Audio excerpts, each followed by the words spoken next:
Movie के start में दो लोगों को दिखाया जाता है जो कि एक अजीब किस्म की शॉपिंग कर रहे होते हैं। असल में वो शॉपिंग एक रूम को साउंड प्रूफ करने के लिए कर रहे होते हैं। वो एक घर में जाके एक रूम को साउंड प्रूफ क्रिएट कर देते हैं।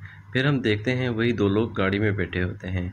मास्क पहनकर वहाँ से गुजरती हुई एक लड़की को ज़बरदस्ती उठाकर वैन में डाल देते हैं। उसके हाथ पांव बांधकर उसी रूम में ले जाकर बंद कर देते हैं जिसको इन्होंने साउंड प्रूफ किया होता है। फिर कुछ देर बाद वो किडनैपर उस लड़की के पास आता है और उससे उसके बाप के बारे में पूछता है। उससे पूछता है कि तुम्हारी बाप का कॉन्टैक्ट नंबर या ईमेल एड्रेस हमें बताओ, हम तुम्हारे बाप से तुम्हारे बदले में बहुत सारा पैसा लेंगे। फिर ये स्टेला के बाप से ईमेल करके $2 मिलियन मांगते हैं। एक दो दिन गुजर जाते हैं मगर स्टेला के बाप का कोई भी आंसर नहीं आता। विक टॉम से कहता है कि हमें स्टेला को पानी वगैरह देना होगा। फिर वो स्टेला को पानी वगैरह पिलाता है और उसको बताता है कि तुम्हें टॉयलेट के लिए हमें फिंगर से 1 या 2 का इशारा करके बताना होगा। स्टेला बहुत परेशान होती है और काफ़ी रो भी रही होती है। विक टॉम से पूछता है कि तुम नर्वस नज़र आ रहे हो। टॉम कहता है नहीं, ऐसी कोई बात नहीं। विक उसे कहता है कि तुम्हारे इस नर्वस होने की वजह से हमारा प्लान कभी कामयाब नहीं हो पाएगा। टॉम स्टेला को इस हालत में देखकर काफ़ी परेशान हो जाता है। फिर वो उसके रूम में जाता है।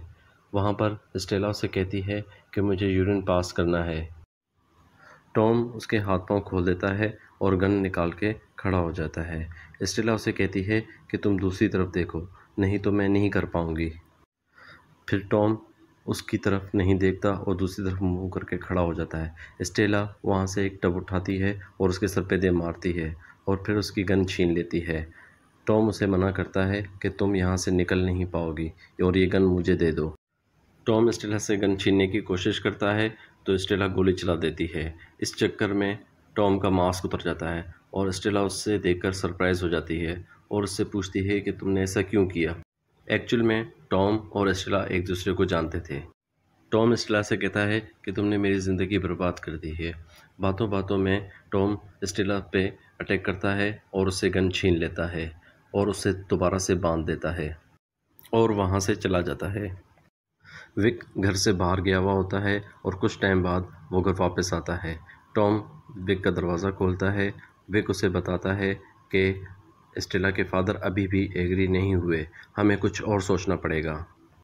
विक और टॉम स्टेला के रूम में जाते हैं और विक स्टेला को बताता है कि तुम्हारे बाप ने हमें पैसे नहीं दिए, इसलिए हमें तुम्हारी फिंगर काट के उसकी वीडियो बनाकर तुम्हारे बाप को भेजना होगा।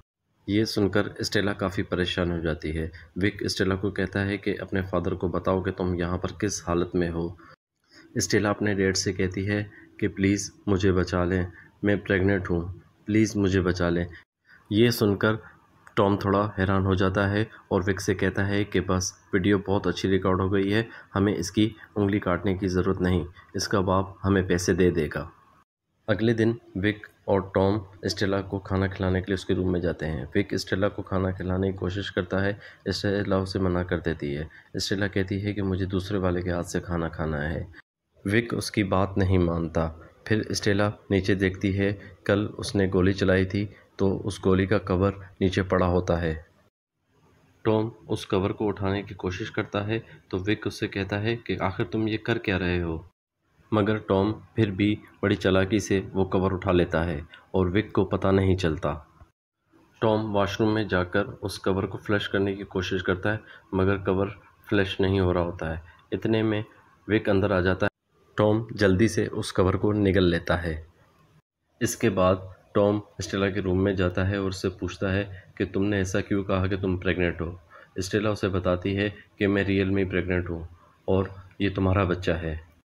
तुम्हारे जेल जाने के बाद मुझे पता चला कि मैं प्रेग्नेंट हूँ। मैंने सोचा था कि तुम्हें इस बच्चे के बारे में कभी भी नहीं बताऊंगी क्योंकि मुझे जब भी तुम्हारी ज़रूरत होती थी तो तुम भाग जाते थे।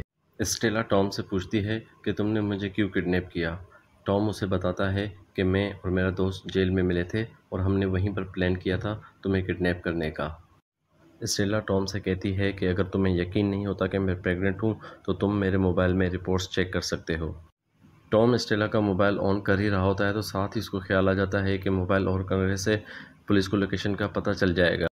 टॉम मोबाइल ऑन नहीं करता। अचानक से स्टेला को उल्टियाँ आ जाती हैं, तो टॉम उसके करीब जाता है और उसके हाथ खोल देता है। इसी दौरान वो एक दूसरे के बहुत करीब आ जाते हैं और इंटीमेट होने लगते हैं, पर स्टेला बड़ी चालाकी से टॉम का हाथ बांध देती है और वहाँ से भागने की कोशिश करती है, मगर वो घर से बाहर निकल नहीं पाती क्योंकि पूरा घर लॉक होता है।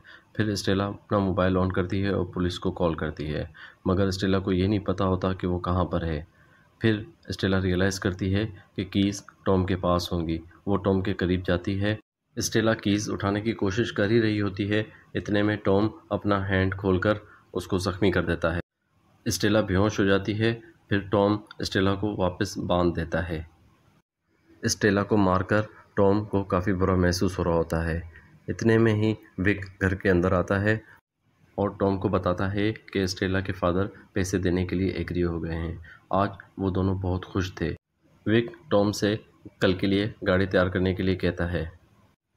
विक स्टेला को ले जाने के लिए उसके पास आता है तो उसके पास मोबाइल देखता है।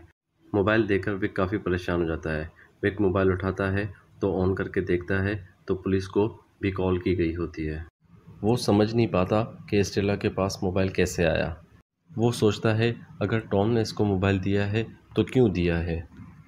विक को बहुत गुस्सा आता है तो वो स्टेला को मारना शुरू करता है। स्टेला उसको सब कुछ बता देती है। ये स्टोरी कंफर्म करने के लिए विक को दीवार में लगी गोली भी मिल जाती है जो स्टेला ने टॉम को मारी थी। और दूसरी तरफ हम जब टॉम को देखते हैं, टॉम गाड़ी रेडी कर रहा होता है तो वहाँ पर उसको स्टेला की रिपोर्ट्स मिल जाती हैं जो ये कंफर्म कर रही होती हैं कि स्टेला एक्चुअल में ही प्रेग्नेंट है। इससे टॉम ज़्यादा परेशान हो जाता है।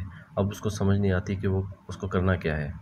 और दूसरी तरफ विक स्टेला को फिर से बांधकर टॉम से पूछता है कि तुमने स्टेला को क्यों सिलेक्ट किया। टॉम कहता है कि वो रिच थी और हम दोनों ने मिलकर ही उसको सिलेक्ट किया था। विक टॉम से कहता है कि हमें एक दूसरे के साथ ऑनेस्ट होना पड़ेगा। विक जानता था कि अब टॉम पर भरोसा नहीं किया जा सकता। विक और टॉम स्टेला को दोबारा बांधकर गाड़ी में डालकर एक दूसरी लोकेशन पर ले जाते हैं और वहाँ पर उसको जाके बांध देते हैं। पिछले प्लान के मुताबिक विक ने कहा था कि चाबी स्टेला के पास छोड़कर हम चले जाएंगे। जब स्टेला को होश आएगा तो वो खुद को खोलकर चली जाएगी, मगर अब विक प्लान चेंज कर देता है। विक कहता है कि चाबी हमारे पास रहेगी और तुम भी मेरे साथ जा रहे हो। परेशानी की हालत में टॉम विक के साथ चला जाता है। तय की हुई लोकेशन पर जब ये दोनों पहुंचते हैं तो वहां पर उनको कोई भी नज़र नहीं आता। टॉम विक से कहता है कि लगता है कि हमें फ्रेम किया जा रहा है, तो विक उसे बताता है कि मैंने पहले ही प्लान चेंज कर दिया था। मुझे तुम्हारे और स्टेला के बारे में सब कुछ पता है। अगर तुम मुझे ऑनेस्टली सब कुछ बता देते तो मैं तुम्हें नहीं मारता। अब मैं स्टेला और उसके बच्चे को भी मार दूंगा और इसके ज़िम्मेदार तुम हो। विक टॉम को मारने ही वाला होता है कि टॉम उस पर हमला कर देता है और भागने की कोशिश करता है, मगर विक टॉम को पीछे से गोली मार देता है और टॉम ज़ख्मी होकर भाग जाता है। बताई हुई लोकेशन से पैसे लेकर स्टेला के पास आता है और स्टेला को कहता है कि मैं तुम्हें एक मेडिसिन दूंगा जिससे कि तुम्हें पता नहीं चलेगा और तुम्हारी मौत हो जाएगी। विक स्टेला को मेडिसिन दे ही रहा होता है कि पीछे से टॉम आकर उस पर हमला कर देता है, लेकिन विक के पास गन होती है तो वो सिचुएशन को दोबारा कंट्रोल कर लेता है और टॉम को गोली मार देता है। स्टेला विक को टांग मारकर गिरा देती है तो उसकी गन गिर जाती है। टॉम जल्दी से उसकी गन उठाकर विक को शूट कर देता है जिससे कि विक की मौत हो जाती है। टॉम बहुत ज़ख्मी होता है, मगर फिर भी बड़ी मुश्किल से वो चाबियाँ स्टेला को देता है और वहीं पर टॉम की मौत हो जाती है। स्टेला चाबियाँ उठाती है और अपने आप को खोलकर गाड़ी में बैठ जाती है जहाँ पर बहुत सारे पैसे भी पड़े हुए होते हैं। स्टेला पैसे और गाड़ी लेकर चली जाती है। इसी के साथ इस मूवी का एंड हो जाता है। अगर आपको मेरा ये वीडियो अच्छा लगा हो तो प्लीज़ लाइक एंड सब्सक्राइब ज़रूर कर दीजिएगा। बहुत शुक्रिया आपका।